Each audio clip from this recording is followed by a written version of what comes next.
Հարգելի հետևորդներ, եթերում ABC լուրերի գլխավոր թողարկումն է, ես Սվետլանա Պետրոսյանն եմ, նախ կարևորը համառոտ։ 9 ժամյա քննարկումից հետո ազգային ժողովն ունի նոր փոխնախագահ։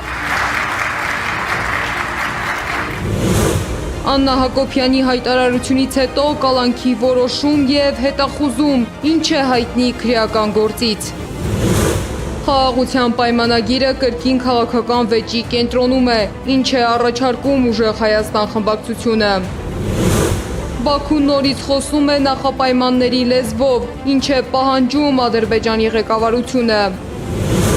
Բաքվում պահվող հայերի հարցը դուրս է եկել միջազգային հարթակ, ով է կանգնել Վերոնիկա Զորաբենդի նախաձեռնության կողքին։ Եվրոպան նոր լուծումներ է փնտրում ապօրինի միգրացիայի դեմ պայքարում, ինչու է այդ քննարկումներում հայտնվել նաև Հայաստանը։ ԱՄՆ-ի նախազգուշացումից հետո Իրանը նոր ուղերձ է հղել, ինչ է հայտարարել երկրի նախագահը։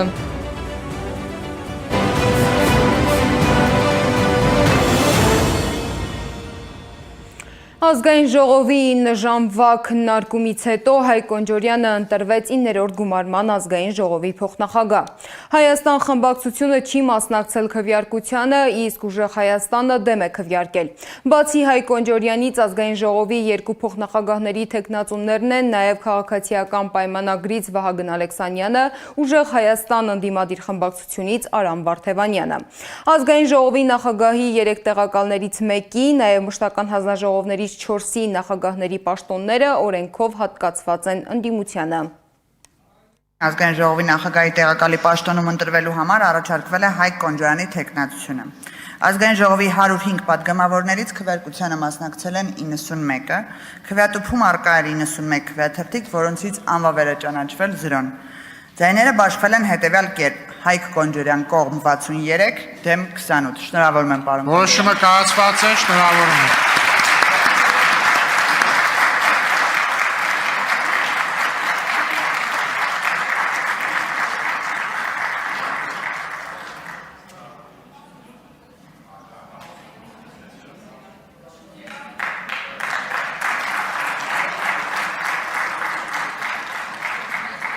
Պարոն Կոնջորյան, եթե խոսք ունեք ասելու, խնդրեմ։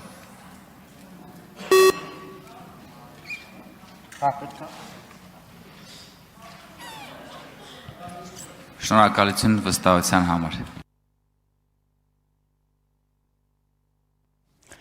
Ինչպես երեկ, այնպես էլ այսօր ընդդիմադիրների հարցերը հիմնականում վերաբերվում էին Կոնջորյանի կնոջ Հայփոստի տնօրեն Շուշան Ալեքսանյանի ամսական $10,000 աշխատավարձին և նրա ղեկավարած ընկերության կառավարման խնդիրներին։ Քաղաքական քննարկումների կենտրոնում է նաև Նիկոլ Փաշինյանի կինը, Աննա Հակոբյանը։ Մի քանի օր առաջ նա հայտարարել էր, թե սպառնալիքներ է ստացել, որից կարճ ժամանակ անց քննչական կոմիտեն արդեն մեկ անձի նկատմամբ կալանավորման որոշում է կայացրել և նրան հետախուզում հայտարարել։ Ինչ քրեական վարույթներ են հարուցվել և ինչ իրավական հարցեր է առաջացրել այս պատմությունը, ռեպորտաժում։ Աննա Հակոբյանին սպառնալիքներ հնչեցնելու գործով մեկ անձի նկատմամբ կալանավորման որոշում է կայացվել։ Նա հետախուզվում է։ Քննչական կոմիտեն հայտնում է, որ հարուցվել է երկու քրեական վարույթ։ Մեկը վերաբերում է տեղեկատվական կամ հաղորդակցական տեխնոլոգիաներով խուլիգանություն կատարելուն, մյուսը բռնություն գործադրելու հրապարակային կոչերին։ Քրեական վարույթի հիմքում Նիկոլ Փաշինյանի կնոջ Աննա Հակոբյանի հրապարակումն է։ Մի քանի օր առաջ նա հայտարարել էր, որ սոցիալական ցանցերում տարածված տեսանյութերից հետո սպառնալիքներ է ստացել և իր կյանքը վտանգված է։ Ընտանիքներում բռնության թեմայի բարձրաձայնումից հետո կյանքիս ուղղված սպառնալիքներ եմ զգում։ Հուսով եմ պետական ծառայությունները կկարողանան նման բան թույլ չտալ, որովհետև երկրի հեղինակությանը մեծ հարված կլինի, եթե վարչապետի տիկինը բռնության զոհ դառնա։ Սակայն այս պատմությունը մեկ այլ քննարկման առիթ է դարձել։ Նիկոլ Փաշինյանի ընտանիքի անդամի նկատմամբ սպառնալիքներն իրավական առումով ուրիշ կարգավիճակ ունեն, քան Հայաստանի Հանրապետության մյուս քաղաքացիների դեպքում։ Հայաստանի Հանրապետության օրենսդրությամբ վարչապետի կինը չունի անձեռնմխելիություն, այսինքն իրավական առումով նա նույն կարգավիճակն ունի, ինչ ցանկացած քաղաքացի։ Միևնույն ժամանակ վարչապետի ընտանիքի անդամներին կարող է տրամադրվել պետական պահպանություն անվտանգության ապահովման նպատակով, սակայն դա իրավական առավելություն չի ենթադրում։ Մարդու իրավունքների նախկին պաշտպան Լարիսա Ալավերդյանը շեշտում է. վարչապետի կին լինելը որևէ հատուկ կարգավիճակ չի ստեղծում։ Դարիներ շարունակ արդեն պետք է ասեմ, այն փորձերը, որ ներկայացվի այդ տիկինը որպես երկրի առաջին տիկին, գոնե այդ սիմվոլիկ անվանումը, որը որ օգտագործվում է շատ երկրներում, դրանք սին փորձեր են, որովհետև ըստ Հայաստանի Հանրապետության սահմանադրության երկրի գլուխը հանդես է գալիս ոչ թե վարչապետը, այլ նախագահը։ Ըստ իրավապաշտպանի չի կարող վարչապետի կինը հանդես գալ որպես երկրի առաջին տիկին։ Դա սահմանադրության նորմ է։ Եվ վարչապետի կինը չի կարող հանդես գալ անգամ սիմվոլիկ կամ այդպես տարածված ընկալումներով այդ բառակապակցությունը որպես առաջին տիկին։ Ինչ վերաբերում է արդարադատությանը, ըստ իրավապաշտպանի, եթե նույն հայտարարությունն անեին ընդդիմադիր կին գործիչները կամ սովորական քաղաքացիները, ապա դժվար թե դատական համակարգը նույն հապճեպությամբ արձագանքեր։ Լարիսա Ալավերդյանը այս արդարադատությունը ոչ միայն ընտրովի է համարում, այլև հասցեական։ Յուրայիններին ոչ մի ձևով չկպնել եւ արձագանքել նրանց ցանկացած շուշուկ անգամ հանդիսացող ինչ-որ հայտարարություններին եւ հետապնդել նրանց, ում որ իրենք համարում են այլախոս, իրենք համարում են, կրկնում եմ, եւ այս առումով ընտրովի այդ արդարադատությունը Հայաստանի Հանրապետության կներեք էլի իշխանությունների ճակատին խարան է։ Թե արդյոք Աննա Հակոբյանն այս պահին պետական պահպանության ներքո է, հայտնի չէ։ Պետական պահպանության ծառայությունը մեր հարցին առայժմ չի պատասխանել։ Անահիտ Սարգսյան, Գեղամ Ղազարյան, ABC Media։ Խորհրդարանում շարունակում են խոսել նաև երկրի անվտանգության և խաղաղության գործընթացի մասին։ Ուժեղ Հայաստան խմբակցության ղեկավար Նարեկ Կարապետյանը հայտարարել է, որ Ադրբեջանի պահանջով Հայաստանի սահմանադրությունը չի կարող փոխվել։ Նրա խոսքով խաղաղության պայմանագիրը պետք է երաշխավորի Հայաստանի անվտանգությունը։ Կարապետյանը նաև պնդում է, որ իրենց առաջարկած հակասաֆարովյան օրենքը կարևոր է, պետք է ընդունվի։ Եթե դուք նկատեք իշխանության հայտարարությունները, դրանք հին են, դրանք մասնավորեցված, անհատական, անձնավորված են։ Մեր հայտարարությունները, մեր ուժի ներկայացուցիչների հայտարարությունները, խնդրում եմ մեր հայրենակիցները թող որակական տարբերությունը նայեն։ Մարդիկ խոսում են խնդիրներից, խոսում են օրինակ հայփոստի բարձրացած սակագնից, խոսում են հայփոստի էֆեկտիվության կտրուկ աճից, կառավարման համակարգից։ Ինչ ենք մենք տեսնում, ինչն է մեր խնդիրը։ Պարոն Կոնջորյանի տեխնատության հետ, որ կա շահերի բախում։ Ազգային ժողովը նշանակում է կառավարություն, որտեղ աշխատում է նախարարը բարձր տեխնոլոգիաների, որի տակ կա հայփոստը։ Վերահսկողության մեխանիզմը ազգային ժողովը պետք է վերահսկեր,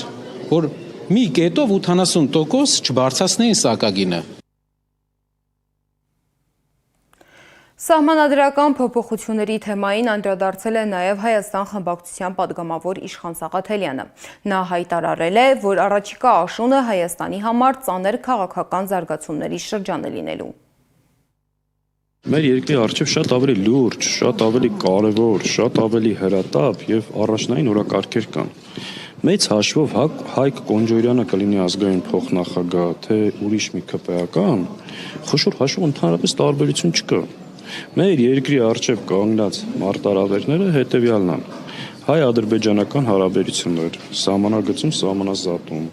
շատ ուղիղ եւ հստակ հարցադրում եմ արել։ Կարող եք երաշխավորել, որ Հայաստանի Հանրապետության տարածքից նոր զիջումներ չեք անելու, կոնկրետ Տիգրանաշենը չեք հանձնելու։ Մարդիկ չեն ժխտել։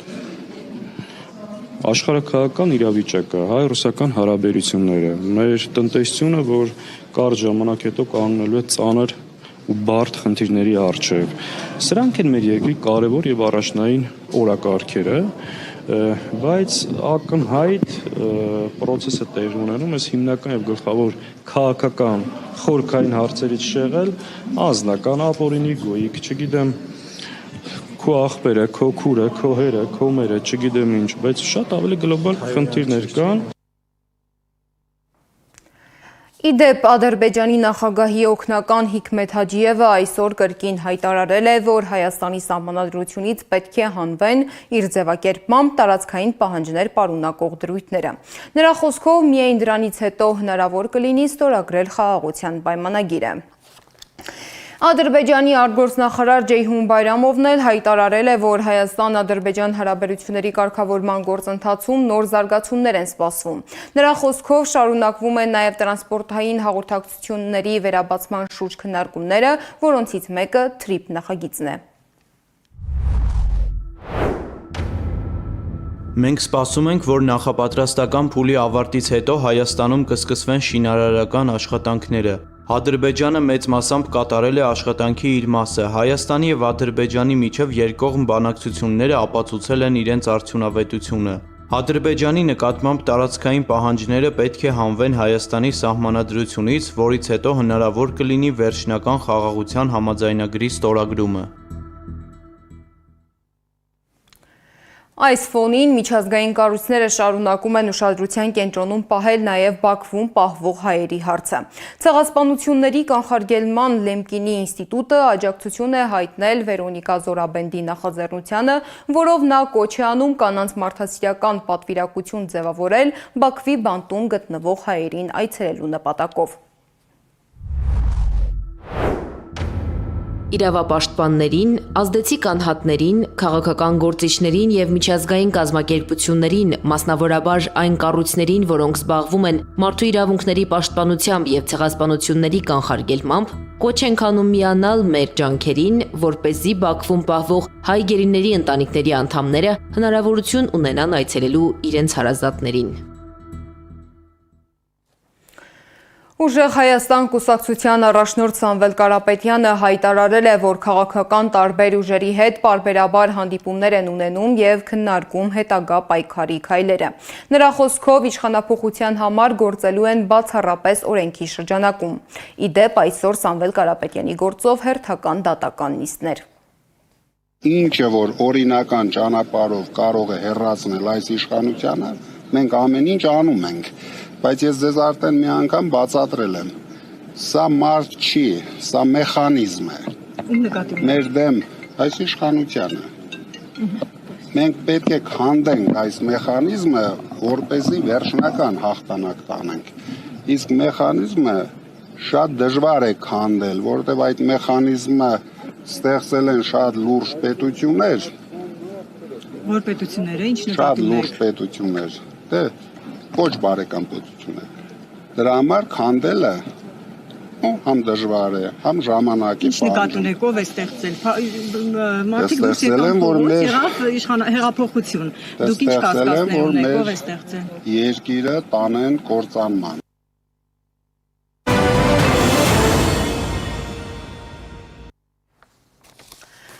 Եվրոպան փորձում է նոր լուծումներ գտնել անօրինական միգրացիայի դեմ պայքարում։ Այդ քննարկումների կենտրոնում հայտնվել է նաև Հայաստանը, որպես ԵՄ-ից արտաքսվող միգրանտների վերադարձի կենտրոնների հնարավոր վայր։ Ինչպես է Հայաստանի անունը հայտնվել այդ ցանկում, մանրամասները ռեպորտաժում։ Ապօրինի միգրացիայի աճող ճնշումը Եվրոպային ստիպում է նոր լուծումներ փնտրել։ Այդ քննարկումներում հնարավոր գործընկեր երկրների թվում արդեն հայտնվել է նաև Հայաստանը։ Իտալիան առաջարկում է Եվրամիության սահմաններից դուրս ստեղծել միգրանտների վերադարձի կենտրոններ։ Դրանք նախատեսված են ապաստանի իրավունք չստացած կամ արտաքսման ենթակա անձանց ժամանակավոր տեղափոխման համար։ Խոսքը վերաբերվում է երրորդ աշխարհի պետությունների մասին եւ ոչ թե պետությունների, որոնք ընկալվում են որպես քաղաքակիրթ պետություններ եւ ունեն հավակնություններ կամ հնարավորություն ապագայում դառնալու Եվրոպական միության անդամներ։ Իհարկե պետք է նաև նկատի ունենանք, որ սա ոչ թե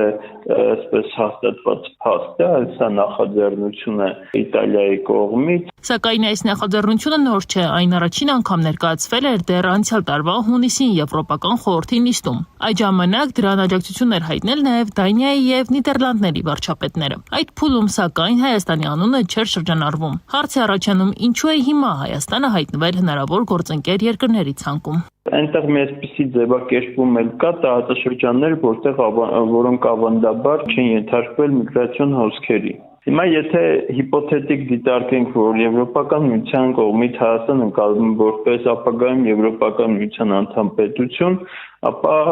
ողջամտորեն պետք է որ Հայաստանը այս ցանկում չլիներ, որովհետև միգրացիոն ճամբարները Հայաստանում ապագայում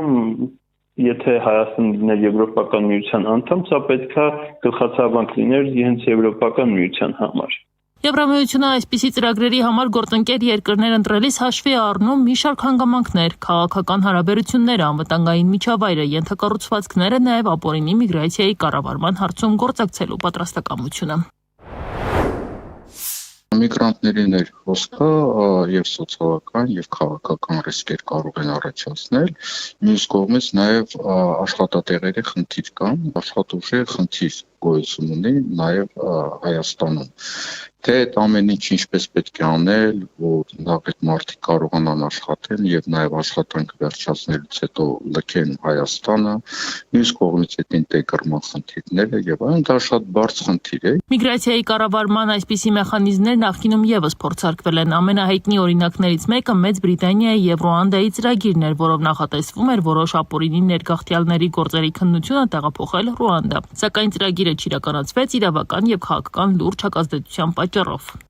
Եվրոպան միշտ փորձում է գտնել ինչ-որ երկրներ, որտեղ կարողանան այդ միգրանտների մի մասին տեղավորել եւ իրենց երկրներից անել։ Միգրանտների հոսքը նաև հարցեր է առաջացնում ընդունող երկրների համար։ Այդ մարդիկ կարող են լրացուցիչ ճնշում ստեղծել սոցիալական համակարգերի, բնակարանային պայմանների, առողջապահական եւ անվտանգության կառույցների վրա։ Եվրոպական մի շարք երկրներում հենց այս հարցերն են դարձել քաղաքական հիմնական վեճերի պատճառներից մեկը։ Տեղական համայնքները հաճախ բարձրացնում են ինտեգրման, աշխատաշուկայի եւ հանրային ծառայությունների ծանրաբեռնվածության խնդիրները։ Եթե ինչ-որ միգրանտներ հայտնվում են երկրում, ապա նրանց իրավունքները պետք է պաշտպանվեն։ Այսինքն իրենց ուղղակիորեն չեն կարող երկրից հանել, այսինքն պետք է դատական գործընթաց լինի առաջի աջան, երկրորդ, երրորդ եւ այլն, եւ դա կարող է տարիներ տևել եւ այդ ընթացքում նաեւ այդ երկրները պետք է ապահովեն այդ մարդկանց ապրուստը, կեցավայր, սնունդ, շորեր եւ այլն եւ այլն։ Հայաստանի անունը հնարավոր գործընկեր երկրների ցանկում հայտնվելու մասին հրապարակումներից մեկ օր անց արձագանքեց նաև պաշտոնական Երևանը։ Արտաքին գործերի նախարարությունը հայտարարեց, որ Հայաստանում Եվրամիության անդամ երկրների անօրինական միգրանտների վերադարձի կենտրոն ստեղծելու որևէ առաջարկ չի ստացել եւ նման հարց հայկական կողմի հետ չի քննարկվել։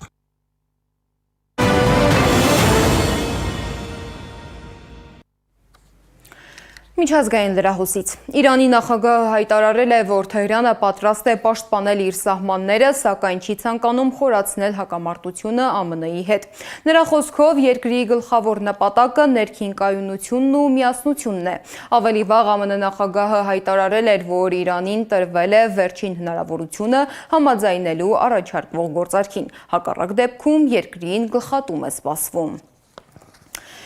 Սև ծովում տեղի ունեցած վերջին միջադեպից հետո Թուրքիան դիմել է Ռուսաստանին և Ուկրաինային, Անկարան կոչ է արել ապահովել թուրքական առևտրային նավերի անվտանգությունը։ Հիշեցնեմ, Թուրքիայի արտգործնախարարությունը անցած գիշեր հայտնել էր թուրքական նավերի վրա հարձակման մասին։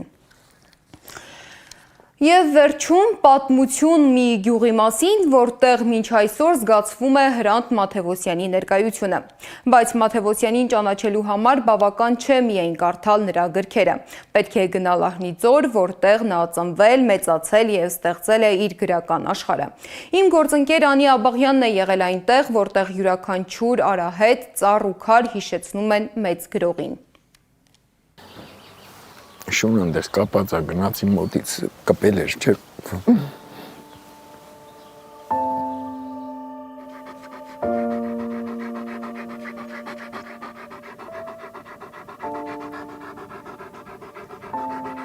Երկու տարի չեմ եղել, այսօր ինձ համար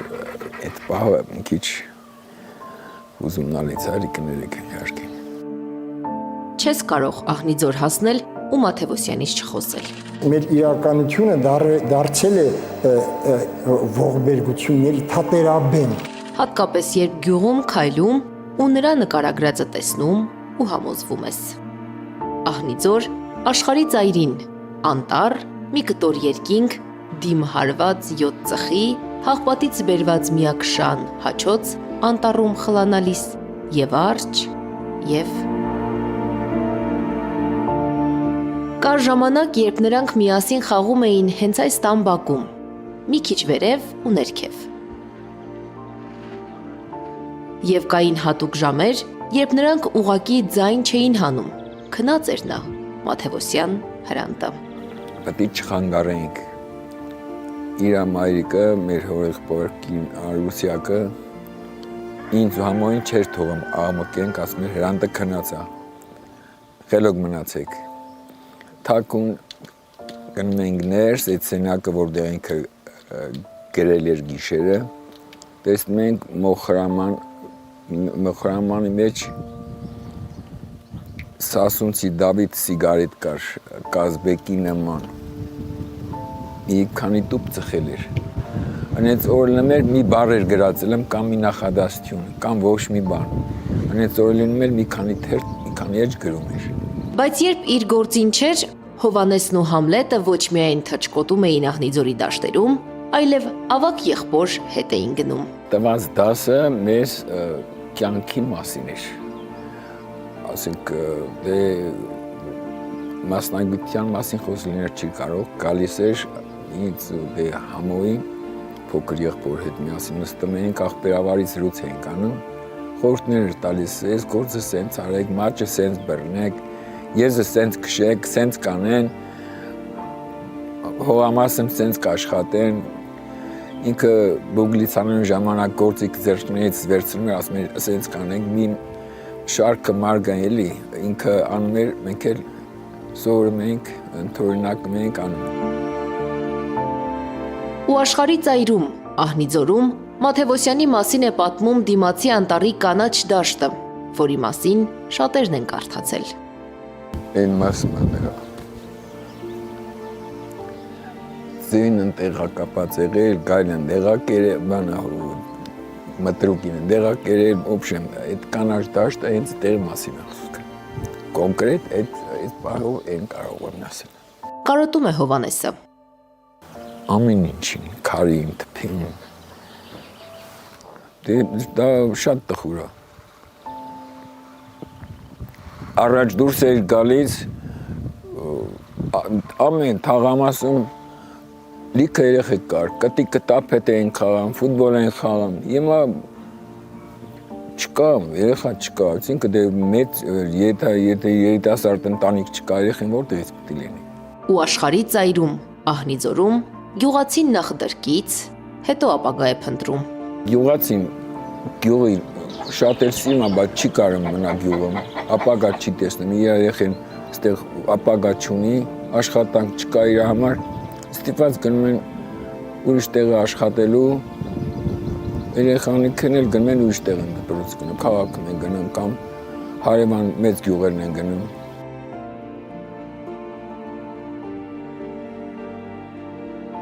Անի Աբաղյան, Մեհեր Դավթյան, Գեգամ Ղազարյան, ABC Media։